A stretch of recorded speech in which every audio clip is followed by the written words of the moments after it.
السلام عليكم ورحمة الله تعالى وبركاته. بسم الله الرحمن الرحيم. الحمد لله رب العالمين، وأصلي وأسلم صلاة وتسليما يليقان بمقام أمير الأنبياء وإمام المرسلين، وأشهد أن لا إله إلا الله ولي الصالحين، وأشهد أن سيدنا ونبينا وعظيمنا وحبيبنا محمدا رسول الله خاتم الأنبياء والمرسلين. صل اللهم وسلم وبارك على هذا النبي الأمين وعلى آله وصحابته الغر الميامين، وارحم اللهم مشايخنا ووالدينا وأمواتنا وأموات المسلمين أجمعين. walaalahayga Soomaaliyeed meel walba aad dunida ka joogtaan waan idin salaamay. waxaan idinku salaamay salaantii islaamka. live-kii ugu dambeeyay aan soo galay waxaan ka hadlay arintii ku saabsanayd dhacdadii Soomaaliya ka dhacday dhanka ama qaybta guurka ku saabsan. طبعا qaybta kaleetana dib ayaan u dhigtay oo aan ugu talagalay waqti munaasib ah inaan ka hadlo. saa igaga barateen aniga ma ihi shakhsi u samaysan inuu ku hadlo usluub caatifad ah ama laabraac ah oo ma aragtay markaas xaaladda jirto munaasib ku ah, laakiin waxaan jeclahay usluub ka degan, miisaaman, caqliyeysan, inaan wax u fiiriyo mar walbana arrinta aan ka fiiriyo dhanka maslaxadda. haddii ay noqotana inaan laabteedu raaco dhanka maslaxadda ku jirta ama wanaag ku jira ee positive-ka ah, aanan u raacin dhanka ma aragtay negative-ka ah. marka guurkan waa positive, dilkan waa negative. saa daraaddeed ayaan guurka ugu hormariyey dilkii. hase ahaatee waxaan arkay haddana damiirkayga inuusan murtaax noqonaynin ama aan nasanaynin ilaa aan arrintan waajibkayga diiniga ahaa iyo aragtideeda shakhsi ahaan saan u arko ilaa aan ka sheego. dabcan waxyaabaha ugu dhibka badan waxaa ka mid ah qofka inuu ka hadlayo mowduuc isagoo og dadka badankooda inaysan ku ayidaynin ama ku taageersanayn. filosoofkii Socrates ah wuxuu oran jiray qofka caqligiisa ka horeeya dadka uu la nool yahay ama zamankiisa dhibaata u sugnaatay. marka saa daraaddeed qofka hadduu fiirinayo laakiin maxaa ilaahay raaligelinaya, taas ayaa ugu muhiimsan raaligelinta bini aadamka. laga yaabaa maanta badankiina hadaladeeda markaad dhegeystaan inaad tirahdaan kishka meeshaan ka filanayni kama uusan soo bixin, laakiin aniga waxay iga tahay oo wanaag iyo waajibkaaga diini gudo iisa wax u aragtid anoo ku khaldami karo kuna saxsanaan karo. mowduucan dabcan 4 qayb ayaan u qaybinayaa. qayb waxaan uga hadlayaa dilka, qaybna waxaan uga hadlayaa tii labaad see looga hortagi kara dilka, qaybta saddexaadna qofkii wax dilay xukunkiisa muxuu yahay, qaybta afraad ugu dambeysana waa taladeyda aniga personaal ahaan, shakhsi ahaan laygu waafaqi karo, layguna khilaafi karo, layga ogolaan karo, layga diidi karo. marka waxaan ognahay haddaan nahay dad muslimiin ah, qur-aanka markaan akhrinayno suuratul baqara, ilaahay inuu subxaana watacaala qur-aankiis ku yiri waid qaala rabuka lilmalaa'ikati innii jaacilun fi lardi khaliifa. dhulkan waxaan u samayn khaliifo ama maamul ayaan u samayn. malaa'igta maxay ugu jawaabeen? qaaluu waxay yidhaahdeen atajcalu fiiha man yufsidu fiiha wayasfiku dimaa, ma waxaad ka yeelaysaa dhulka qolyo dhiigga daadiyo, fasaad ku sameeyo, dhiigga daadiyo. fasaadka nolosha ugu weyn la sameeyo waxa weyaan dhiig la daadiyo bini aadam. dembiga ugu weyn ee qof bini aadam laga galo waa in dhiiggiisa la daadiyo, la dilo. marka malaa'igta su-aasha isweydiinta le waxay tahay, malaa'igta maxay saa u yiraahdeen? maxay oran waayeen dad wanaajimaad u samaynaysaa, dad dhisamaad u samaynaysaa, laakiin maxay u shareysteen abuurideena bini aadamka? ilaahay waxaan ugu kaalmeeyey waqtiga hadda aan joogno, cilmigii marmarkii ka dambe inuu sii horumarayo waxyaaba badan noo soo muujinayo. waxyaabaha waqaacida ama xaqaa'iqda cilmiga aan la inkiri karin waxay tahay dhulkan annaga aan ku noolnahay waa nagula horeeyey. cawaalim kala duwanba ha ku noolaadaan, laakiin waxyaabaha aan hadda taariikhdooda ama aahaartooda marmarkii ka dambeysa la helo waa nooca homo ah oo bini aadamka kale u samaysnaa haba ka duwanaaday meelo qaar, ee lagu magacaabo neandertal. neandertal waxaa lagu ogaaday markii baaritaan dheer la sameeyey iyaga inay gruub isku baabi'in jireen ama koox isku baabi'in jireen, oo qaarkoodana is cuni jiray oo isduban jiray. cilmigan social science-ka oo kuwa mucaasiriinta hadda qoraan markaad akhrisanaysid markay ka hadlayaan dhanka qabyaaladda iyo isdagaalka qabiilka, hadalladooda waxay ka bilaabaan wax qabiil isku dagaalo isku laayo bini aadamka uguma horeynino, waa nagala horeeyey, waxaa naga horeeyay neandertalka. 2013 caalamkii isbaanishka ahaa reer Madrid, Nohimi Sala wuxuu ka helay meel oo ka mid ah Isbaaniya, buuraha lagu magacaabo Atabuirka, meel ka mid ah 13 mitir markii la qoday waxaa laga helay ilaa 30 oo neandertal ah oo meesha lagu aasay. baaritaan marka ay sameeyeen 30kaas waxaa 30 la soo dilay, iyaga dhexdooda islaayeen isdilay. kooda ugu fudud dhaawac yar soo gaar wuxuu ahaa qofka midka madaxiisa 2 meel laga jabiyey, ka badan iska jabinayeen, qaarna feeraha laga jabiyey. marka kaas markay soo qaadeen madaxiisa 2 meel laga jabiyey, isha bidix korkeeda ayaa 2 meel ka jabsan. labada jabna isku awood ay yihiin oo 5 sentimitir ay gudaha u galeen. marka Nohimi Sala wuxuu ku leeyahay qofka saa loo dilay wuxuu ahaa mid dhalinyar ah, cadow iska soo horjeedan face to face ayaana garaacay. waxa lagu garaacayna waa qalab la isku dili karo, ama waran ha noqoto, ama dhagax adag ha noqoto, ama qori adag, ama faas, oo isla awoodiina ah. hal awood ayuu maaragtay 2 jar ku dhiftay, labada jab markii isku waxay noqdeen awood. marka bini aadamka waxaa ka soo horeeyay oo ay ku tilmaamaan 40,000 sano ayaa ugu dambeysay dunidan inay ku noolaadaan. way isbaabiyeen, way islaayeen, way u dhamaatay. cumriga aadamna markaad fiiriso kutubteena diiniga waxaa lagu qiyaasaa 7,000 ilaa 10,000 sanaba gaarsii. marka neandertalkaas oo hoomaha ahaa ay sabab u ahaayeen dabargo-ooda ay ku baaba'een dilkaas isdileen daraadeed ayay malaa'igta weli ogaayeen.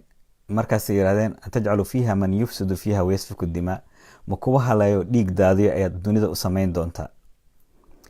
qaala wuxuu ku yidhi innii aclamu maa laa taclamuun. kadib annaga waxaan ognahay markuu ilaahay aabbaheena aadam abuuray caruurtiisa haabiil iyo qaabiil inuu dhexdooda dagaal dhex maray oo qaabiil uu dilay haabiil, qaabiil inuu dilay haabiil. marka haabiilkii wanaagsanaa saalixa ah waa la dilay. annaga markayaan ka farcannay, waxaan ka farcannay qaabiil. qaabiil maadaama aan ka farcannay oo faraciisa aan nahay, culimmadan ay yiraahdaan qofka bini aadamka mar walba waxaa ku jira jiin oo hore u dhaxlay, ma aha jiin aabbahaaga ama awowgaaga ka dhaxashay, awowgaaga kasii dambeeyaa dhici kartaa. jiinkaas wuxuu noqday wax ma aragtay bini aadam ahaan nagu jiro. markii la fiiriyey noloshii bini aadamkana xayawaanaadka loo barbar dhigay oo lagu tilmaamo shabeelka waxyaabaha ugu dagaalka badan inuu ka mid yahay, kulli bini aadamka si iyaga isku dilaan 600 jeer way ka badan tahay xoolahaas isku dilaan. 600 bini aadam markay iska dilaan ayaa 2 xoolo isku nooc isdila. saa daraaddeed marka filosoofkii Thomas Hobbes wuxuu oran jiray bini aadamka waa dhurwaagii bini aadamka. kadibna markuu si sharxay wuxuu yiri bini aadamka wuuba ka daran yahay dhurwaaga iyaga dhexdooda isma dilaan, anaga waan isdilnaa. dhurwaaga kale kama cabso, guri kama dhisto. anaga guri waxaan u kala dhisanay cabsi anaga kala qabno. dhurwaaga kale iskama ilaaliyo, albaab kama xirto, anaga albaabadan kala xiranaa. dhurwaaga kale iska ma yaalo hub uma qaato, anaga hubaan isku qaadanaa. markaan fiiriyo bini aadamka wuu ka daran yahay yani shartiisa dhurwaagi. markii cilmi nafsi ahaan loo baaray qofka bini aadamkana waxay ku leeyihiin culamaa nafs, canuga markuu 3 sanaba soo gaaro ayaa waxaa ku bilowda dabeecadda ah cadowtinimada. 3 jir waxaa ku dhalanaysa maskaxdiisa qofkan la dagaala, qofkan iska dhici. intuu 3 jir gaarin taa fikradaas kuma abuurneen. markuu sii weynaadana fikradaas way la sii kortaa oo iska dhicintii ila dagaalankii. caalamkii cilmiga nafsiga psychology ku ficnaa Sigmund Freud wuxuu ku leeyahay bini aadamka waa jire oo gudihiisa ku dhex aasan awood aad u weyn aan la fududaysan karin oo ah cadowtinimo. cadowtinimo weyn bini aadamka gudihiisa ku jira oo aan la fududaysan karin, oo awooddaas ma aragtay ku dhex abuuran. soo kale Agatha Christie iyadana waxay ku leedahay qofka bini aadamka ee ugu tabarta daran waxaa laga yaabaa mar inuu isku bedelo bahal dad cun oo kale ah markay fursadaasoo kale ku timaado. kuwaasoo dhan marka waxay ku siinayaan calaamado ay markaas iyaga ay dareemeen, yacni xilligooda iyo cusuurtooda iyo baaritaankooda ay sameynayeen. sidoo kale caalimkii taariikhiga ahaa Collison Wilson buuga uu qor u bixiyay taariikh al-ijraam al-insani, bini aadamka taariikhdiisa iyo dambiyada u galay. marka kule bini aadamka umaba baahna in lagu abuuro ama tababar loo siiyo cadowtinimada, sababtoo ah cadowtinimadaas iyo dilkaas inuu bini aadamka sameeyo waa dareen gudihiisa ku jiro oo sahal ahaan soo baraarugi karo. yani bini aadamka aniga adiga waa u samaysanahay cadaawanimadii, waa dareen gudaheen nagu jiro laakiin waqtigeeda qaar usoo baraarugi karo. adiga intaa waxay soo socotaba oo ku saabsan marka arrimihii dadka dhexdooda iyaga isdilaya. waxaa loo haystay mar walba dadka dilka sameeya oo bini aadamka dhexdooda wax laayo waxay u badan yihiin dadka psychopathka, maskaxiyan dadka u jira, cortex systemka inay ka jiran yihiin ama frontal lobeka inay ka jiran yihiin. laakiin dadkaas maadaama iyaga mujrimiina u badan yihiin oo 25% dadka mujrimiinta iyaga ay yihiin ayaa loo badinaya. haddaba marka dagaalkii koowaad dunida iyo dagaalkii labaad dunida markii laisku daray, bini aadamku waxay iska dileen 100,000 qofood, 100,000 milyan qofood, 100,000 milyan qofood ay iska dileen. marka 100 milyan qofood iska dileen, cafwan 100kaas milyan markay iska dileen, qarnigii 20aad ee hadda lasoo dhaafayna markii la fiiriyey bini aadamka dhexdooda ma aha dagaalada sidii hadda ku dhacday walaalkeen Axmed Dowlo oo kale ama wax la mid ah, dhexdooda iyagana isdilaan. markii xisaab la sameeyey, tirakoob la sameeyey, waxay tirada ugu yar aan soo saarnay inay tahay bini aadamka qaf inuu isdilo inay 100 milyan dhaafeen. yani dagaalkii koowaad ee adduunyada markii laisku daro ee qarnigii 20aad dadka dhexdooda isdilaya markii laisku daro isku mid camal ay noqdeen. oo weliba tan ixsaa'iyaadkan wax la hubo ma aho, meelo qaar waxaa jira qofka in la dilo cidna aanan ogeyn. marka bini aadamka dhexdooda inay ma aragta saa isku laayaan ay ka daran tahay islaayntooda ama isdilkooda in sida yani xoolahaba ay ka daran tahay. adiga marka qaar falaasifada ah waxay ku dadaali jireen inay wax cilado u raadiyaan. Jean-Jacques Rousseau yani wuxuu ku leeyahay at-ta'thiir al-bi'i, waxaa saameysay qofka saameyn karta inuu wax dilaa noqdo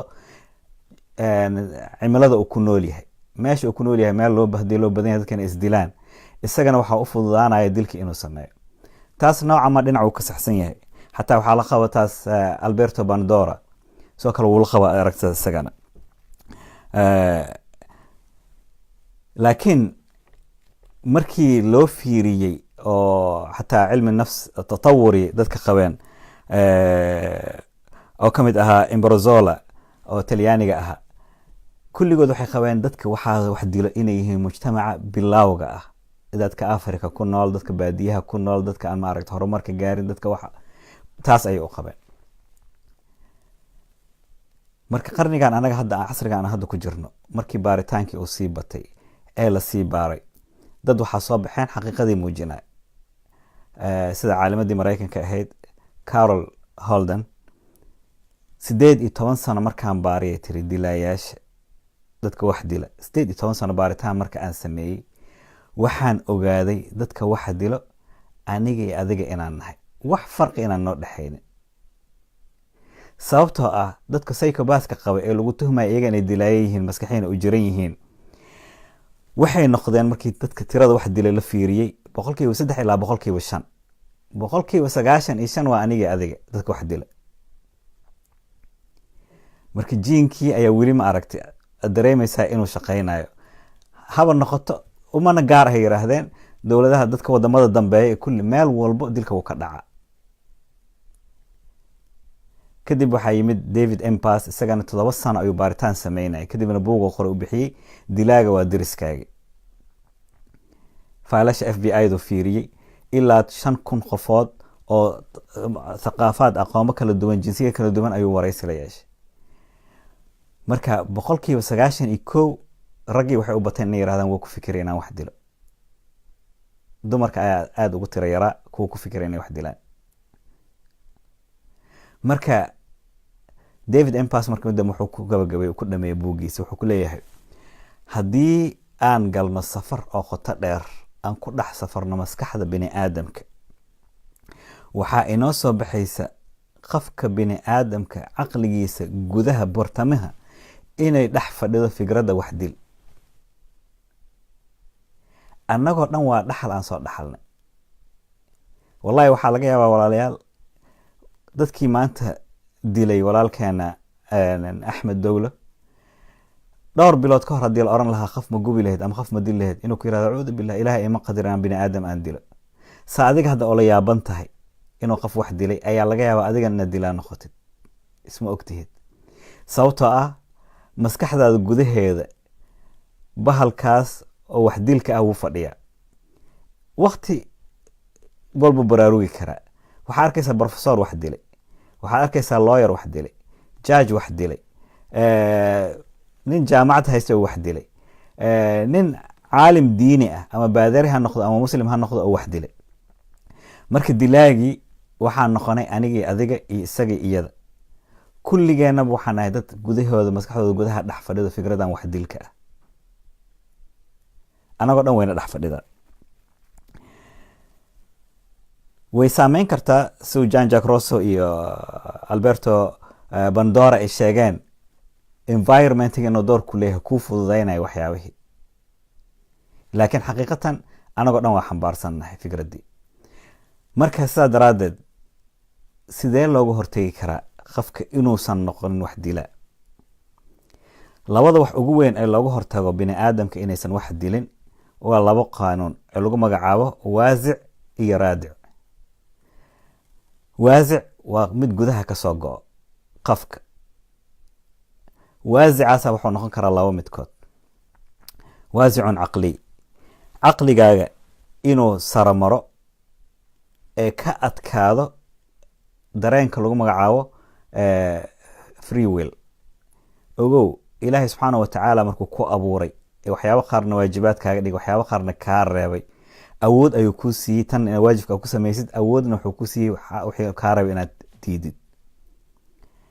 Benjamin Libet wuu ahaa ninka soo saaray labadaas dareenbo, free will iyo free want. inaad xor u tahay waxaad rabtid, inaad xor u tahay waxa inaad diidi kartid. awoodna waad leedahay shaygaas inaad diidid maskaxdaada inay diido tirada waxaan ma sameynay, waa free want. free willna waxaan waan samayn. marka saa daraaddeed maadaama free wantigaas aad leedahay awooddaas, markii dareenkan uu soo kaco oo yiraahdo waxaan rabaa inaan dilo, inuu jiro caqli aada u sareeyo. caqli aada u sareeyo oo dareemayo dilka inaysan banaaneen. caqligaas markii uu noqon karaa waa inuu noqdaa caqliga sareeyo caqli filosof ah, qofka inuu philosophy noqdo. waxaan ogeyn filosofkii Isbaanishka ahaa Miguel Unamuno markii arkay dowladdii dulmi inay sameynayso, shacbiga laynayso, wuxuu aada ugu soo horjeeday dilkii. filosof insaan ayuu ahaa. isagaa lagu hanjabay dilitaankii. haddii aad arintaas dadka aad ku baraarunaysa ka joojin weyda, adiga waa lagu dilaya. hadalkiis wuxuu ahaa jaamacadeyda waa meel wax lagu caabudo, waxaana lagu caabudaa caqliga. aniga ayaana sheekh ka ah, aniga ayaa baadari ka ah.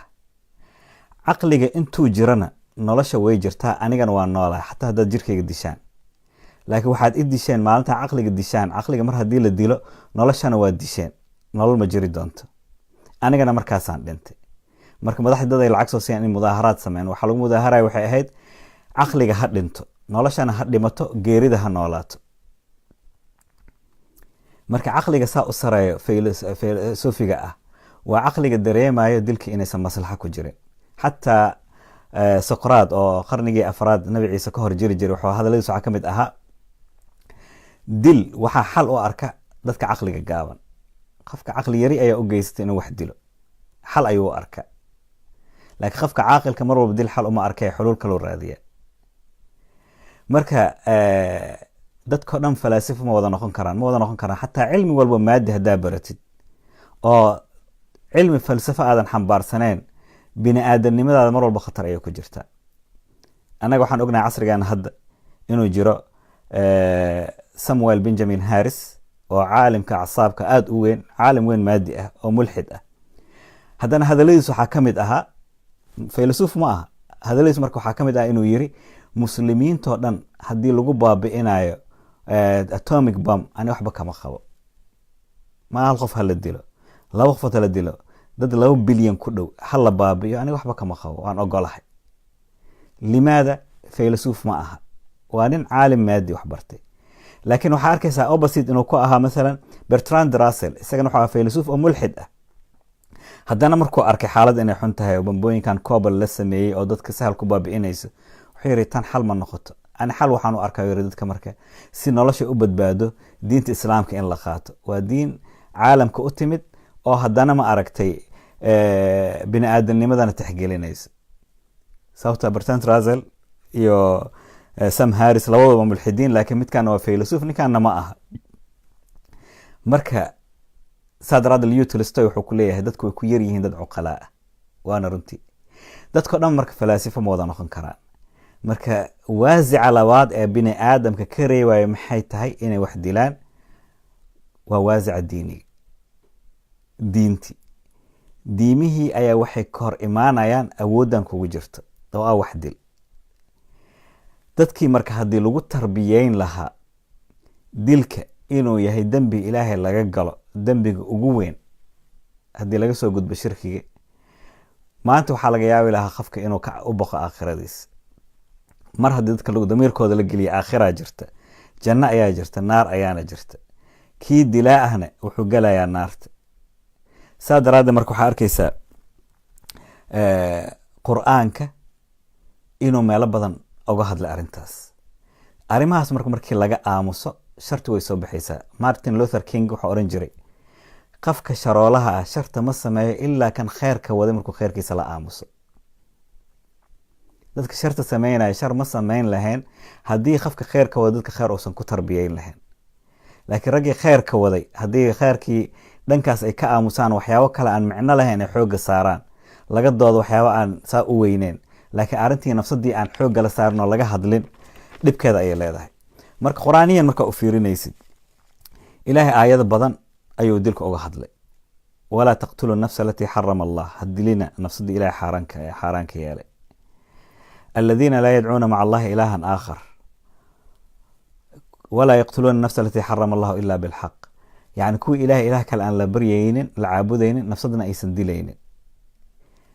qur-aankoo dhan haddaa akhrisatid ma arkaysid aayad ka hanjabaad badan loogu hanjabay qofka wax dilo.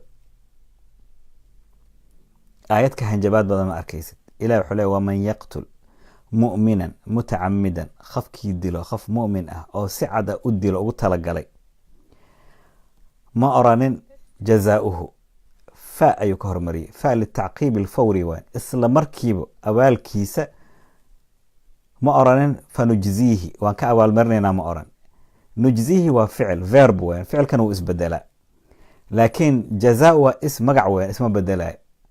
marka isma bedelayo xukunkaas. fa jazaauhu, abaalkiisa jahannam, waa naarti jahannam. intaa ma lagu ekeeyey? maya. khaalidan fiiha, wuuna ku waaraya. waqadiba allahu caleyh, ilahayna raalli kama noqonayo qofkaas. walacanahu, naxariistiisana ilahay wuu ka fogeen. waacadda lahu cadaaban cadiiman, cadaab weynna wuu u diyaariyey ilaahay.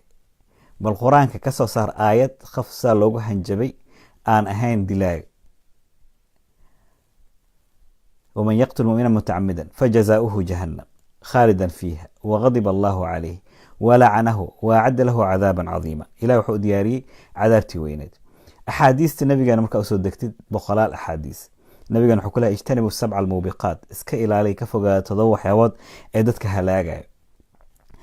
tan koowaad ku tilmaamay shirk, tan labaad ku tilmaamay sixirka, tan saddexaadna nafsada la dilo. nafsada la dilo waxay ka mid tahay 7 waxyaabood ugu waaweyn ee bini aadamka halaag geynayo. xadiis kale wuxuu ku leeyahay subaabu lmuslimi fusuuq wa qitaaluhu kufr. muslimka in la caayana waa faasiqnimo, in lala dagaalamana waa gaalnimo. markii xajatul wadaac uu joogay sanadkii ugu dambeeyey, nabigana hadalkiisa wuxuu ahaa laa tarjicuu bacdii kufaaran yadribu bacdukum riqaaba bacd. gadaasheeda gaalaha isku bedelina oo qaarkiina qaarka kala dilaa. bal iska dhaafda ee asxaabta dhexdooda nabigeena wuxuu ka xaaraantimeeyey qof ashahaadanaya in la dilo. Usaama ibnu Zayd oo lagu magacaabi jiray alxib ibn alxib, kii nabiga jeclaa oo guriga nabiga kusoo koray, oo aabihiisana ahaa kii nabiga jeclaa. aabihiisa nabiga wuu jeclaa Zayd ibnu Xaaritha, wiilkiisana nabiga wuu jeclaa. haddana wuxuu yidhi anagoo dagaal ku jirno, nin waxaa jiray oo kamid ahaa mushrikiinta, markuuna soo weerarana dad badan naga laynaya, awood lahaa. markii anaga weerarana ugu adkaysi badnaa, aniga mid ansaariya u gudubnay, markaasuu ashahaatay. ansaariga wuu ka hakaday, laakiin aniga waan dilay. nebigu u yimid Usaama ibnu Zayd, ku yidhi yaa rasuul allah, arrintaana dhacday. nebigu wuxuu yidhi asagoo ashahaadanaya miyaad dishay? yaa rasuul allah, hebeloo naga dilayo baxsiya ka ahayd. asagoo ashahaadanaya miyaad dishay? asagoo kayfa tasnacu bilaa ilaaha ila allah, laa ilaha illa xaggee ka geli doontaa yowma alqiyaama, laa ilaha illa xaggee ka geli doontaa. ku celcelinaya ilaa Usaama uu yidhahdo waxaan jeclaystay maalintaas kaliya inaan soo muslimo.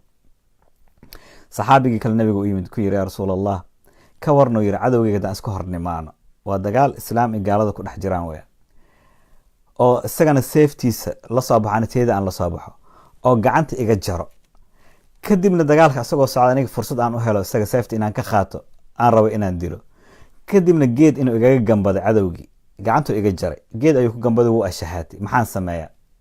markaasuu yidhi ma dilaysid. haddii aan dilana, nabigu wuxuu yidhi haddii aad dishid waxaad noqonaysaa booska isaga uu taagnaa intuusan ashahaadanin, isagana wuxuu istaagayaa booska adiga aad taagnayd intaadan dilin. isagana waa nin muslim oo se adiga fadliga aad leedahay ayuu yeelan, adigana booskii horaad xiranaysaa, gaalnimadii isaga ku taagnaa ayaad ku taagnaanaysaa. nabigana aan ognahay ra'uufur raxiim inuu yahay. nin saxaabi u yimid iyagoo markaas khaswo kasoo laabteen, dumarka iyo ragga horey dumarka gadaalay jireen, wuxuu arkay nin kusoo dhex dhuuntay dumarka oo seef wato. markuu fahmay ninkan cadowgii inuu yahay oo rabo malaha nabiga inuu dilo ama wax lamid ah, isagana seeftiisa uu soo qaatay. ninkii markuu ashahaatay, kama yeelin, saxaabigan wuu dilay. markaasuu nabiga u sheegay yaa rasuul allah, wuxuu yidhi istakfir lii, ilaahay dambi dhaaf ii weydii, maxaa dhacay sidaanan sameeyey? nabiga wuxuu ku yidhi asagoo ashahaadanaya miyaad dishay? ma asagoo ashahaadanaya dishay? uu ku celceliyahaa. idhab uu yidhi iga tag. aniguu yidhi marna kuma istikfaarsanay, ilaahay dambi dhaaf kuma weydiinay, ee bax iga tag. wuu ceeriyey nabigan caleyhi salaatu wasalaam, si uu dadka ugu weyneeyey nafsadooda dilka. marka ha dhegeysanina dadka waxyaabaha qaar ay sheegaan, nabi maxamed wuu dil badnaa, wuu dil jeclaa, waxaasoo dhan waa jahli oo sadxi ah iyo dacaayad islaamka lagu dacaayadaynayo loogula dagaalamayo. laakiin xaqiiqada markaa usoo degtid, nebiga iyo asxaabtiisa intuu nebiga noolaa ilaa dhowr iyo 60 ghazawaad ay galeen, inta ku geeriyootay oo dhan axaadiis saxiixda markaa isku keentid waxay gaarayaan 387 qofood keliya. 387 qofood keliya. intaasoo dhan wuxuu ku dadaalay nabigeena caleyhi salaatu wasalaam dhiigga bini aadamka inuu badbaadiyo. nabigeena xadiis kale wuxuu ku leeyahay kullu dhanbin casa allahu an yakfirahu ila man maata mushrikan aw mu'minan qatala mu'minan mutacamida. dembi walba ilaahay waa laga yaaba inuu cafiyo ilaa qofkii geeriyoodo isagoo mushrik ah oo ilaahay kale la caabudaya, ama qof mu'min ah oo qof mu'min ah dilay isagoo ugu talagalay. labadaas dembi wuxuu ku leeyahay nabigeena caleyhi salaam lama cafinayo. xadiis kale wuxuu ku leeyahay qofka ilaahay la kulmo isagoo shirkina aan la sameynin, dadna aanan dilin, jannada albaabkii doono ayaa ka gelaya. xadiis kale wuxuu ku leeyahay qofka muslimka fusxad ayuu haystaa diintiisa intuusan daadinin dhiig xaraam ah. hadduu dhiig xaraam ah daadiyo wuxuu ka fogaaday diintiisa. xadiis kalena wuxuu ku leeyahay qofkiina ma awooda in albaabada jannada looga xirin sacab dhiig dartiis, yacni qofuu dila xataa maaha, qofuu dhaawacay oo dhaawacii wuxuu buuxiyey dhiiggii sacabkiisa. albaab walbo jannada markuu aado qofkaas waa laga xijaabaya yowma alqiyaama. jasad gacanta wuxuu ka haysta sacab oo dhiig ah, iskaba dhaaf dadka ma aragtay wax dilayo. marka calaa kulli xaal axaadiista way badan yihiin. nabigeena caleyhi salaatu wasalaam wuxuu u yimid ummad heer naxariis darada ay gaarsiisanayeen gabadhooda, aabaha gabadhiis iyadoo nool aasi jiray. heer wuxuu gaarsiiyey xadiiskii axmed ibn xambal xaakim soo wariyeen, saxaabi inuu u yimaado ku yiraahdo yaa rasuul allah, waxaan niyeystaa ridayda inaan gowraco, kadib naxariisa ay gashay. yaa naxariista ku tarbiyeeyey? khayru khalqillah, nabiga ayuu ku tarbiyey. maxaan sameeyaa? marka nabiga muxuu yiri ha noqon vegetarian miyuu yiri? si dadka qaarkood la dagaalamaya qofka yara vegetarian aan ahay ha noqon, ma oran. washaatu in raximtaha raximaka allah. ridaas haddaa u naxariistid adigan ilaah ku naxariisan. khalaas ha cunin, ha gowricin. wax walboo naxariis ku jirto waan arki doonaa. nabigeena calayhi salaatu wasalaam wuu dhiirigelinayay oo wuxuu ku dadaalay dadka inay ma aragtay naxariistii ku wada dhaqmaan. taa marka waxay iga ahayd dilkii waan ka hadlay, asbaabaha keentayna waan ka hadlay, oo qofka ma aragtay bini aadamka xaalado badan nafsi way u geyn kartaa. qofkaas marka ee wax dilay hadduu caafimaad qabay oo duruuftaas markaas soo martay oo wax ku dilay, waxay yiraahdaan culimada nafsiga ama criminal psychology 3 waxyaabood waa lagu gartaa. qofka inuu dareemo shalayto. hadda allahu aclam dadkaas xabisan maanta xaaladooda waxay ku sugan tahay inay ka shalaynayaan. qofka marka hadduusan shalayto dareemin, waxaa dhici karta inuu ka jiran yahay maalan cortex systemka oo meelo qaar ay ka bololeen. markaas waxaa laga yaabaa inuu yani shalayto saas badan uusan dareeminba. waxaana ugu daran frontal lobka markii uu ka jiran yahay. sababtoo qofkaas waxaa ku dhacay wax ku magacaabo tabalud al-ihsaas, yani dareenkii duqnimo camal ka noqonaa. qofkaas waxaa laga yaabaa berito qof kale inuu dilo, ama waxaa laga yaabaa iyadana arrinta kale oo daran cortex systemka markii laga gudbo temporal loopka loo gudbo. temporal loopka waxaa kasii hooseeya conscious mindka. conscious mindka iyo temporal loopka waxaa u dhexeeya xuub yaroo khafiif ah. xuubkaas neerfaha uu leeyahay waa neerfaha qofka uu ku dareemo shalaytada inuu ka shalayo. yacni libaaxii bartamaha fadhiya hurdadu kasoo toosay, kuwa kalena wuu indhatiray, wuxuu dilay. kadib hurdadiisa markuu ku laabtay, dareenkaas wuu shaqeeyey ee shalaytada ah. dareenka marka shalaytada hadduu shaqeyn waayo, waxyaabaha ugu weyn sababtoo ah wuxuu yiri caalamkii psychologiga ahaa filosoofkana insaaniga ahaa Eric Fromm, birlabta ugu weyn ee dareenkaas lagu hurdisiiyo uusan qofka ka shalaynin inuu wax dilay, birlabta ugu weyn loo isticmaalo waa xagga diimaha. qofkan markii diin ahaan lagu qanciyo qofka haddaa dishi janna ku galaysaa, oo qof soo dilo xataa haddii la qabto kama shalaynayo, wuu ku taagan yahay. waa birlabta ugu weyn oo hurdisiinaysa dareenkaas. laakiin birlabta noocaas oo kale haddaysan jirin, iyo axqaad noocyadaas oo kale la mid ah, ama cudurro badan way jiri karaan oo qofka ku jiri kara inuusan ka shalaynin waxa uu sameeyey. taa marka waxay u baahan tahay qofkaas in laga daaweeyo. mana habboona qofkaas stationkaas inuu ka soo baxo ama jeelkaas inuu ka soo baxo ilaa cudurkaas uu ka daawo. sababtoo ah hadduuba dareenkaas ka jiran yahay, waxaa laga yaabaa ficilkii mar labaad inuu ku laabto. marka tan koowaad waa inuu qofka ka shalaya. tan labaad qofka waxaa ku dhacaysa murug aad u badan. qof murugaysan oo noqonaya qofka qof dilay hadduu caafimaad qabo. tan saddexaadna waxaa ku dhacaya hurdo xumi, si fiican uma hurdaya qofkii. taana marka waxaa ogaan kara dadka baaraya, dadka u dhow, dadka stationka ugala jiro, dadkii ma aragti ka warhaya. gaar ahaan dad hadday yihiin aqoon-yahano ah oo criminal psychologist ku jiro iyo wax la mid ah, kana fog cudurkan qabiilka. anaga mushkiladeena waxay tahay maanta waxaa laga yaaba qofkan inuu yahay criminal psychology, laakiin cudurkii qabiilka uu xambaarsan yahay. asagoo og xataa culamaa nafsiga inay yiraahdaan cudurka qabiilka waa marada daboosha indhaha caqliga. cudurka qabiilka waa marada daboosha indhaha caqliga. qofka mar hadduu qabiil isticmaalayo, caqligiisa markaas indha ma laha. haddii marka qofkan isku qabiil yihiin, waxaa laga yaabaa inuu qofkan cudurada aan sheegin inuu qabo, inuu yiraahdo maya cudurada saliimka waxba ma qabo, waxna ma dili doono, ee ma aragtay hala fasaxo. hadday isku qabiil aysan kasoo horjeedaan, waxaa laga yaabaa xataa hadduu qabin inuu yiraahdo cudurkaas uu qabaa ninkan iyo aan ma aragtay lasoo sii daynin. dad ka fog marka ka fiyow cudurada noocaas oo kale ah, bini aadanimo xambaarsan, hadday qofkaas la kulmaan oo wareystaan, baaritaan ay sameeyaan, way ogaan karaan. ama qofka soo kale waxaa laga yaabaa dilaaga ah inuu u geysto dilkaas inuu sameeyo inuu qabo autism. autism dadka qaar waxay haystaan kaliya qofka markuu tawaxudka yahay. maya, autism mararka qaarkood wuxuu awoodda u diidaa free want. ma doonayo inaan sameeyo, awood ma yeelanayso.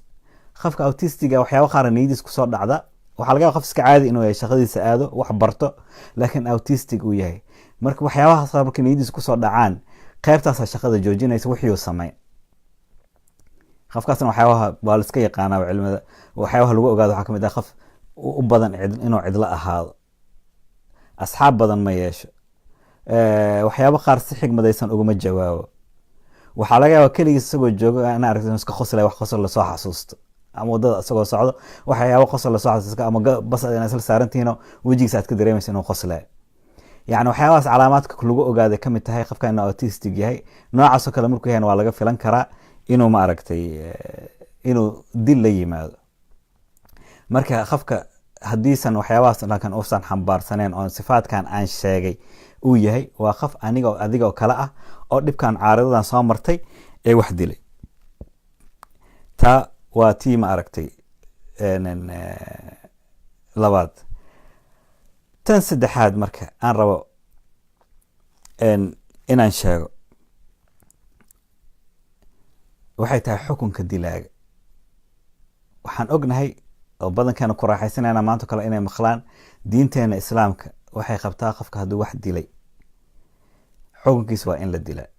waa run, annafsu binnafs, man qatala nafsan bigayri nafsin, yani aayadaha way noo cadaynayaan nafsadii in naf loo dilo, oo dilaagii xukunkiisa inuu yahay in maaragta qofkii loo dilo.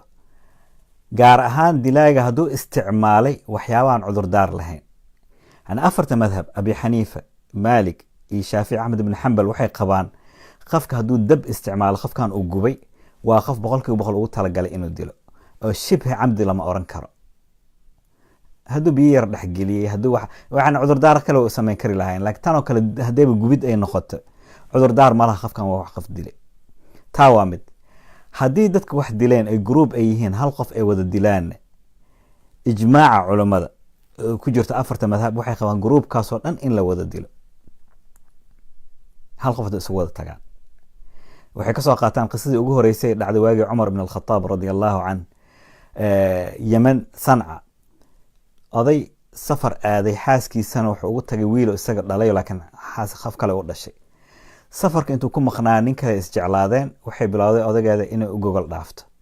wiilkii yaraaya marka arkay, marka kii ay jeclaatay waxay ku tiri marka wiilkan yar hadduu aabihii soo laabto wuuna kashifi doonaaye aan dilno. kan markuu diiday wuxuu yiri maya aniga ma dilay. markaas tir haddaadan dilayn anigana ha iisoo dhowaan. isagii marka qoftaana wuu rabay. maalinta kale wiil saaxiibkiisa soo kaxaystay, iyadii iyo kii guriga ka shaqaynaya, afartoodaba wiilkii inay gowraceen ee cadcad u jarjareen ee meel ceela ku shubeen. muddo yar kadib waa la ogaaday jariimadii, iyagina waa la qabtay, afartoodina way qirteen. marka ninka xukumayay sanca cumar ibn al-Khattab ayuu adeeg usoo diray, wuxuu yiri dadkan saanay sameeyeen ee maxaan sameeyaa. cumar marka wuxuu yiri afartoodaba waa inaad dishaa. afartoodaba ilaa waxay ku wada heshiyeen jariimat al-qatl, way isugu wada tageen. afartooda waa inaad dishaa. hadalkiis marka wuxuu ahaa reer sanca oo idil hadday hal qof isugu wada tagaan, reer sanca oo dhan waa wada dili lahaa. marka group hadday hal qof wada dilaan, groupkaas xukunkooda wuxuu yahay iyagana markaas shareeco ahaan yani in la dilo. marka yani qaatilkii camdiga sameeyey xukunkiisa shareecada xukun koowaad waa dil, laakiin xukun kalaa jira ee shareecadeena qabto. يعني فمن عفي له من أخيه شيء قفكي walaalkiisa kii wax dilay wayaan dilaaga ee walaala ah. qofkii walaalkiisa wax loogu cafiyey fatibaacu bilmacruuf, yani wanaag ha sameeya. macnaha marka maxay tahay dilka igaraale ahaada leen iga soo galay naga kala jaray. dilka marka xukunka labaad uu yeelan karo waxa weeyaan qofkan inuu qofkan wax dilay inuu cafiyo. Albert Rokia isaga wuxuu ku leeyahay cadaaladda danteeda ma aha qofkii wax sameeyey dembigii in laga aaro, laakiin cadaalad danteeda ugu weyn waxay tahay qofkii in la hagaajiyo, dambiilihii in la hagaajiyo. taasaa cadaalad danteeda weyn ay tahay.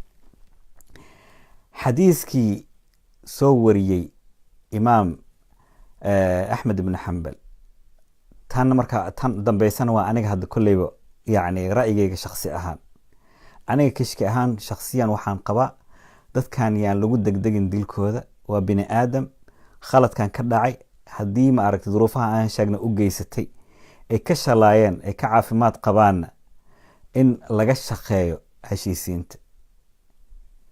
xadiis waxaa jira soo wariya imaam axmed ibn xambal, imaam abu daawuud, imaam النسائي, imaam ibn maajah can anas ibn malikin radi allahu can oo leeyahay xadiiska yani nabigeena calayhi salaatu wasalaam looma bandhigin arin oo ah ama ka aarsasho ama cafin ilaa inuu doorto inuu wax cafiyo.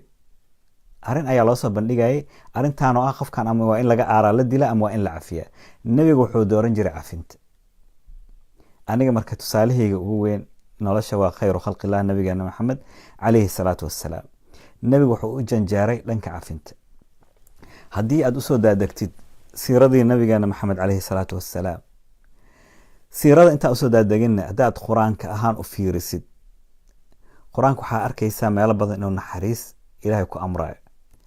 naxariistana inuu gaar u tahay dembiilaha, qofka dembiga galay in loo naxariisto. nebi aadam iyo xawaa maxay ducada ahayd? qaala rabbana dalamna anfusana wain lam takfir lana watarxamna. haddaadan noo dembi dhaafin oo noo naxariisanin waxaan noqonaynaa kuwa khasaare. suurat albaqara dhamaadka aayadda maxay ahayd? allahu mustacaan, wacfu cana waqfir lana warxamna. wacfu cana waqfir lana warxamna. dembigeena dhaaf oo noo naxariiso. qofka loo naxariisanayo waa kee? waa kii ma aragtay dembiilaha ahaa. anta waliyuna, nabi muuse ducadiis maxaa? anta waliyuna fakfir lana warxamna. ilah adaa gargaarno ee nacafi noona naxariisto. wa anta khayru lghaafiriin. suurat lmumin dhamaadkeeda maxay tahay? waqul rabbi ikfir warxam wa anta khayru raaximiin. ina allaha kaana ghafuuran raxiima. yajid illaaha ghafuuran raxiima. nabi yuusuf walaalihiis markay u yimaadeen wuxuu yihi laa tasriba calaykum alyawma yakfir allahu lakum wa huwa arxamu araaximiin. dembigiina waa cafinaya, waa dil ay ku xukmeen nabi yuusuf, way ceelay ku rideen. haddana ilahay dembigiina waa cafinaya, wuuna idin naxariisanaya. aabbahooda markay u yimaadeen oo ilahay dembi dhaaf noo weydiiyan wuxuu ka sawfa astakfiru lakum rabbi inahu huwa alghafuur raxiim. ilahay dembi dhaafa idin weydiinaya, ilahay waa kii dembi dhaafka badnaa ee naxariisanaya. sidaa daraaddeed marka aayadaha qur-aanka waxaad ka arkaysaa naxariista inuu u qalmo dembiilaha, ee maaha qofaan dembiile ahayn in loo naxariisto. dadkan dembiilayaasha ah marka inay u qalmaan naxariis. haddii aan usoo degdegno marka siiradii nabigeena maxamed calayhi salaatu wassalaam, nabigeena wuxuu cafiyey kii adeerkiisa dilay xamza, waxshiy ibnu xarb alxabashi. soo ma dilin nabiga adeerkiisa, nabiga soo kama xumaanin. haddana nabigeena soo ma cafinin waxshiy, wuu cafiyey. nabigeena wuxuu cafiyey hind abi sufyaan xaaskiisa, hind bintu cudba, markii kala dilaacisay xamza ee beerkiisa cuntay, markii dambe ay soo tuftay, wuu cafiyey iyadana.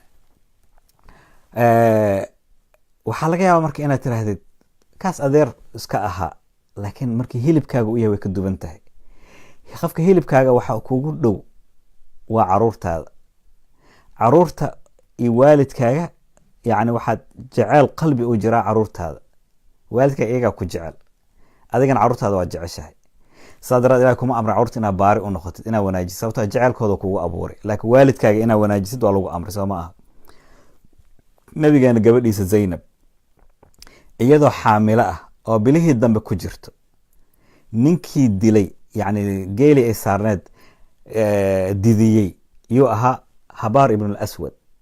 habaar ibn alaswad waa ninkii meel walbo nabigu ku aflagaadan jiray. nin aad u af adagoo caay badan oo ahaa, meel walba nabigu ku cayn jiray.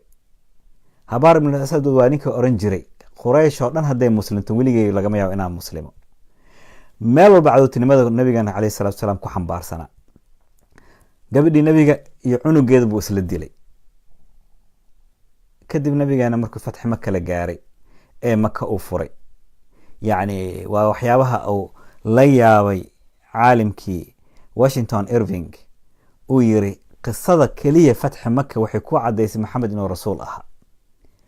qof walbo guuleysto wuu guuldaroobi jiray. xataa Arnold Toynbee wuxuu ku leeyahay guuldaro ka weyn guusha ma arag. qofkii guuleysto meel ku guuldareystaa. inta aan ka ahayn maxamed guushiisa guuldaro lama socon. raggii 21 sano la dagaalamayeen dhan cafis u fidiyey. reer Maka ha cafiyey ma xume, laakiin ninkan Habaar ibn al-Aswad waa dilaa oo nabiga gabadhiisa dilay. nabigu markuu Maka furay, Habaar uu soo galay, asxaabta iyagoo la joogaan way tilmaamay, yaa rasuulallah, Habaar waa arkayo yiri. nabigu u yimid, wuxuu ka yiri, yaa Maxamedow, kii ku caayay waa cayn kartaa maanta, caay. kii ku dhibayna waa dhibi kartaa. nabiga markuu arkay wejigiisa dulinimada iyo maskiinnimada ka muuqato, nabigana uu ka xishooday inuu arko. nabiga hoos u fiiriyey. nabigu markii wuxuu ka bilaabay hadal, cafawtu canka, waan ku cafiyey. isagana uu ku celinayaa, yaa Maxamed, weligay waa ku cayn jiray, weligay waa ku dhibi jiray, dilkaagana waan rabay. marka iga dhacso, iga aarso. nabigana wuxuu ku celinaya, waa ku cafiyey. intaa markuu maqlay Habaar ibn al-Aswad wuxuu yiri, ashhadu an laa ilaaha ila allah wa ashhadu anna muxamadan rasuulullah. nabi maxamed la idinku baray inuu dila ahaa, dhiigi cab ahaa, sidaas ayuu ahaa. kii gabadhiisa dilay ayuu cafinay.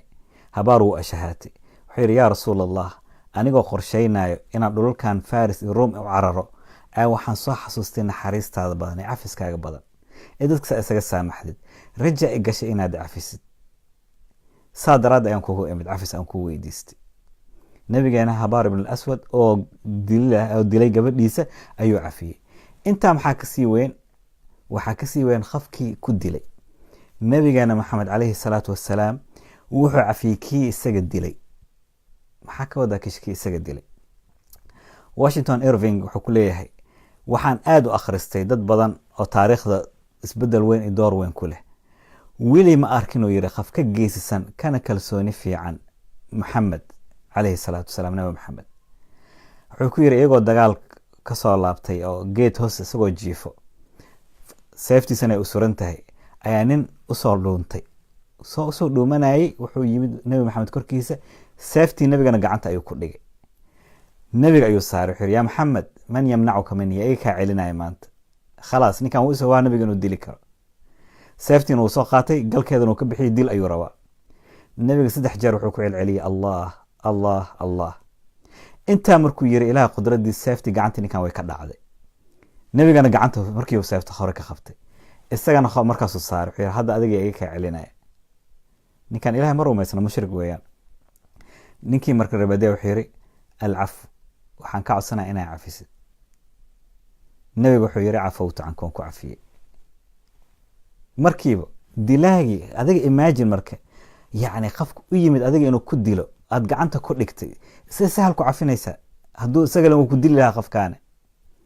nabigeena wuxuu cafiyey dilaagii Madiina ugu yimid, Thamaama ibn Athal al-Hanafi at-Tamimi, oo reer Bani Tamim madaxdooda ka mid ahaa, oo ganacso weyn ahaayo Yemen ka soo gudbin jiray qamadiga.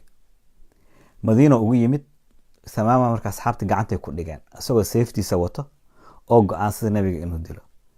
isagana sharaftiisa iyo isla weynadiisa way u diidaysay inuu been sheego. markii la qabtay waxaa maxaa u timid, waxaan u imid Maxamed inaan dilo. oo dhuumaan islaha isagoon filanayn kawkasi.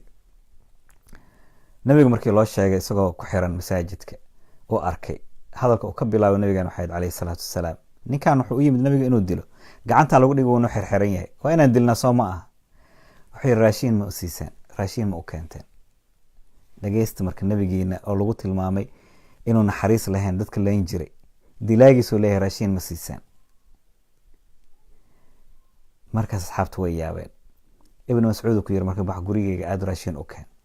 raashin loo keen, si fiican loo soo dhaweeyay, mudda lagu hayay meesha si uu ogaado muslimiintan waxyaabaha laga sheegay waxay inay laba kala yihiin. markii muddo lagu hayay, nabigana uu weydiiyey, hayu yiri, Thamaama sa wuxuu aragtaa? wuxuu yiri, haddaa idishidna khaf dhiig laha dishay oo dadaan leeyahay. haddaad xoolo u baahan tahayna intaad sheegtid waan ku siin. haddaa ay cafisidna qaf kaaga mahad celinaya cafisi. nabigan wuxuu yiri, marka waa ku cafiyey, iska bax. Madiina wuxuu ugu yimid nabiga inuu dilo. nabigana wuu cafiyey dilaagiisii. xoogaa markuu dhaqaaqay oo meel geeda dhexgalay ayuu soo mayraday, wuu soo laabtay, markaasuu ashahaatay. ku yiri, yaa rasuulallah, Madiina markaan imaanayay bini aadan wejigiisa waxaan ugu necbaa wejigaaga. haddana yaa rasuulallah, inta bini aadan abuuray inaan arko waxaan ugu jeclaa wejigaaga inaan arko. waxaan u diidaya inaan ashahaato markaan idinla joogay in laga maleeyo cabsi aan dilka ka cabsanaya inaan u shahaato. Laakiin markaan ifasaxday yaa iga shakin kara maanta? cid iga shakin karta male oo ma oran karaan cabsi u muslimay Thamaama ibn Asaal. marka nabigeena calayhi salaatu wasalaam saa ayuu ahaa. nabigeena calayhi salaam koox dhan oo u yimaadeen inay dilaan ee gacanta uu ku dhigay ayuu fasaxay. fatxu Makka inta aan la gaarin sulxul Xudaybiya markii lagu heshiiyey 10 sano in amaan la siiyo oo asxaabta hubkada iska dhigeen oo nasteen, Ikrima ibn Abi Jahl ayaa jeesh soo abaabulay ilaa 30 qofood oo kale ah inay soo weeraraan nabiga iyagoo hurdaya nasanayo nabiga iyo asxaabta meesha ay ku dilaan. ilaahay qudradiis marka asxaabta qaar kamid gacanta ku dhigeen iyagoon dhiigna daadanin.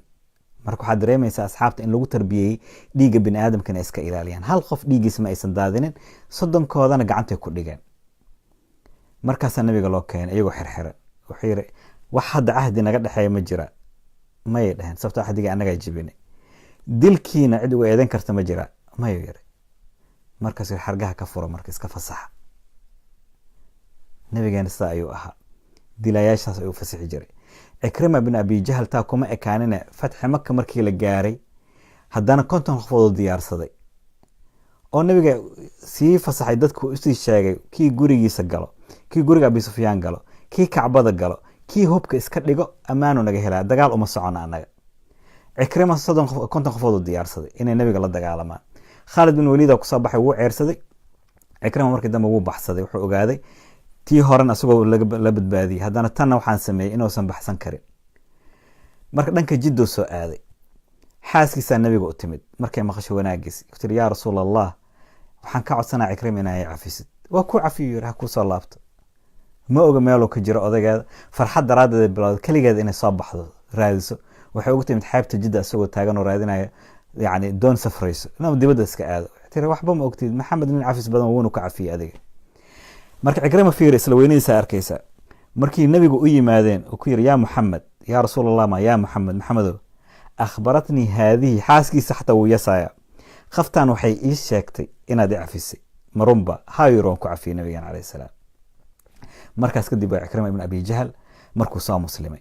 marka saa daraadeed yani nabigeena dabeecadiisa sidaas ay ahayd. arinta aan xasuusinayo marka dareerka Axmed Dowlo, ilaaha u naxariiste, guursaday gabadhii Ruqayya. hal qiso oo u baahan in lagu cibro qaato. qabiil carabta kamid ah la oran jiray Bani Mustalaq ayaa waxay go'aansadeen inay Madiina soo weeraraan nabiga ay dilaan ee asxaabtiisa. nabigana caadadiisa waxay ahaan jirtay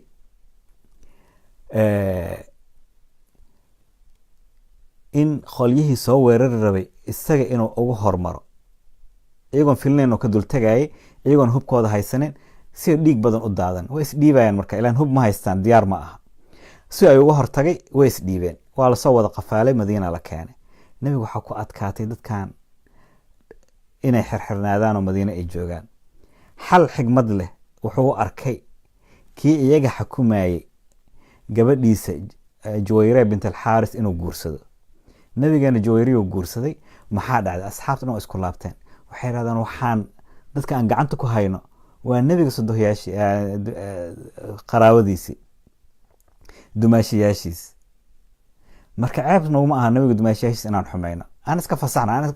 waxa lagu go'aansan in la wada fasaxo. Caaisha waxay tiri guur ka baraka badan guurka Juwayriya ma arkin. ugu yaraan 100 famil, 100 qoys ayaa lagu fasaxay guurkaas dartiisa. marka dad ka guursateen oo isdhexgasheen, khalad ka dhacay, haddii khaladkooda ay ka toobad keenaan, haddii ay ka shalaayaan, haddii ku dhaco murugtii aan ka sheekeynaynay, haddii uu ku dhaco hurduxumadii aan ka sheekeynaynay, waa dad la rajaynaya in isbedel akooda ka yimaado. marka carabtu waxay yiraahdaan waxaa ku geeriyooday meesha Saciid, ee Saciidkii yaraa badbaadi. aniga taas marka waxay iga tahay talo walaaltinimo iyo islaamnimo. diinta waa idin banaysay qofkaana inaad ka aarsataan, wayna idin banaysay qofka inaad cafisaan oo ka cafisaan yani dilkii, ama ha markaas diya ku qaata sida madhabta Axmed ibn Hanbal uu qabo. imaam Abi Xaniifa iyo Maalik iyo Shaafici waxay leeyihiin labadaba uu iska cafin karaa qofka, yani dilka iyo diyadii uu cafin karaa qofka. laakiin imaam axmed ibn xambal isaga wuxuu qabaa mid unbaa haraysa, dilka hadduu cafiyo diyada laga rabaa. laakiin isla imaam abu yacla alxambali isagana wuxuu qabaa ra'yigii a'imadii kale abi xaniifa iyo maalik iyo shaafici. marka saa daraadeed waa choice adinka idin yeelo, aniga taladeeda kishki ahaana waa idin soo gudbiyey. marka taas waa tii damiirkayga murtaax ku noqonaya, oo maanta aniga haddii lagu samayn lahaana aan rajaynaya sida aanan samayn lahaa. alxamdulilah, marka waajibkayga waa gutay, culayska isaarna waa iska dejiyey. jazaakum allahu khayran wbaaraka allahu fiikum, wassalaamu calaykum waraxmat ullahi tacaala wabarakaatu.